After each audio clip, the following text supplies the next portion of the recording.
Continuamos con nuestra clase de historia. Se van a posicionar en la página 118 a la 120, ¿sí? El tema es de los caudillos al presidencialismo. Les voy a leer una parte. Ustedes van a buscar en internet el libro y van a leer del 118 a 120. Son 3 páginas. Y ni son páginas porque nada más son pedacitos, ¿sí? Escuchen con atención. En la Constitución de 1917 se dispuso llevar a cabo diversos cambios en las instituciones para encaminar a México a la solución de sus problemas. Sin embargo, algunos ciudadanos veían en la Constitución una amenaza a sus intereses, o bien guardaban resentimiento por las pérdidas que la revolución les había producido. Otros habían resultado beneficiados y se proponían mantener los privilegios conseguidos. Así, tan pronto inició su gestión, el primer gobierno surgió de la revolución. Comenzó un nuevo periodo de luchas políticas y rebeliones armadas. El presidente Venustiano Carranza, que estuvo de 1917 a 1920, tuvo la responsabilidad de inaugurar y poner en funcionamiento el nuevo gobierno. Combatió a opositores, entre ellos antiguos revolucionarios como Emiliano Zapata, legisladores y gobernadores inconformes con las iniciativas y disposiciones de gobierno. Los campesinos y obreros se inconformaron por la crisis económica que se vivía. Un levantamiento armado desconoció a su gobierno, por lo que Carranza tuvo que huir de la capital y finalmente murió asesinado. Adolfo de la Huerta ocupó de manera temporal la presidencia mientras se realizaban elecciones. Aquí tenemos una imagen, ahorita vamos a hablar de ello, es Álvaro Obregón. Y luego, después dice aquí, tenemos otra imagen que dice juguetes de la época exhibidos en el aparador de una tienda. Bueno, nos hablan de generalidades de cómo era ese estilo de vida que llevaban. Y luego dice aquí en esta parte, continuando, dice, durante los 6 meses de su mandato, de la Huerta, se llamaba Adolfo de la Huerta se ocupó de arreglar o tratar de pacificar muchos de los problemas que habían alimentado el descontento popular y las luchas políticas durante el gobierno del presidente Carranza. Y gracias a ello el país comenzó a estabilizarse.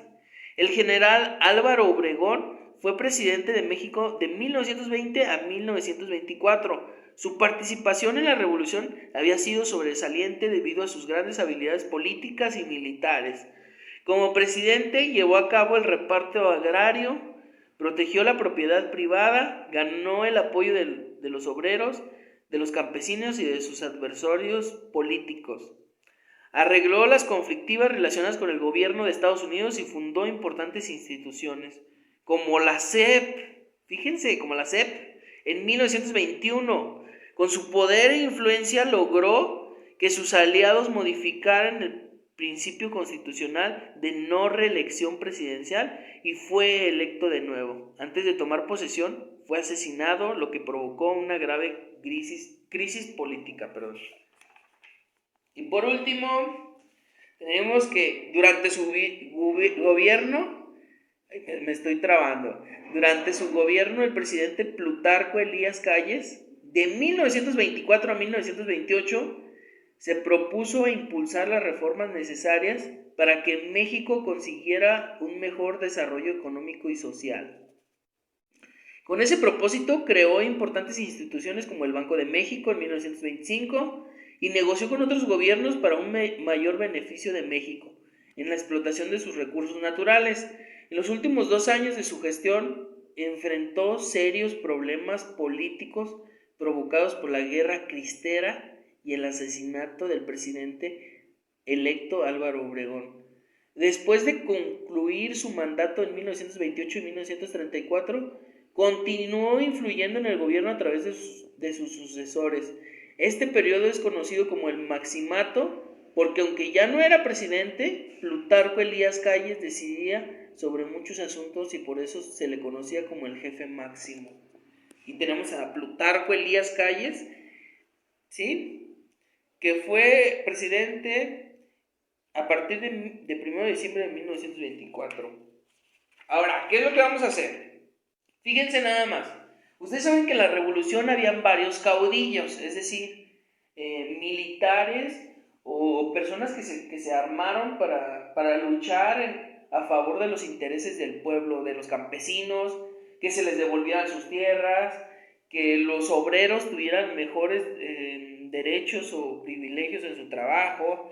Entonces, estos caudillos lo que hicieron es que se echaron de su lado o a su favor a todas las personas. Y nos habla de 3 periodos, o sea, nos habla de Venustiano Carranza de 1917 a 1920, nos habla de Adolfo de la Huerta, que entró en su lugar, pero fue como presidente nada más como temporal. Después nos habla de Álvaro Obregón de 1920 a 1924, que fue precisamente un caudillo. Álvaro Obregón fue muy importante en la revolución también, pero hizo bastantes cosas también en su gobierno. Y luego lo matan y entra Plutarco Elías Calles, que al parecer al principio empieza a hacer cosas buenas, pero después se convierte en un mal presidente, o al menos eso es lo que se piensa, porque influyó de manera negativa en varios conflictos del país. Entonces, ¿qué es lo que van a hacer? Van a hacer una línea de tiempo en las que le van a poner de los caudillos al presidencialismo, le van a poner el título, el margen, y van a escribir en esa línea del tiempo, van a poner obviamente a Venustiano Carranza, el periodo que tiene, de cuándo a cuándo, y van a poner qué es lo que hizo, ¿sí? Algunas generalidades, no algo extenso, sino algunos datos o algo que haya hecho. Después van a poner Adolfo de la Huerta, Álvaro Obregón, ¿de qué periodo a qué periodo? Y al final nos ponen Plutarco Elías Calles. ¿Y qué fue lo que hizo? ¿Sí? Tenemos una imagen. Si quieren pueden complementarlo ahí con unos recortes o con algunas imágenes, algunos dibujos. Esa es la tarea del día de hoy, ¿sí? Desde la 118 a la 120. Espero que tengan un excelente día. Nos vemos. Les mando un abrazo. Cuídense.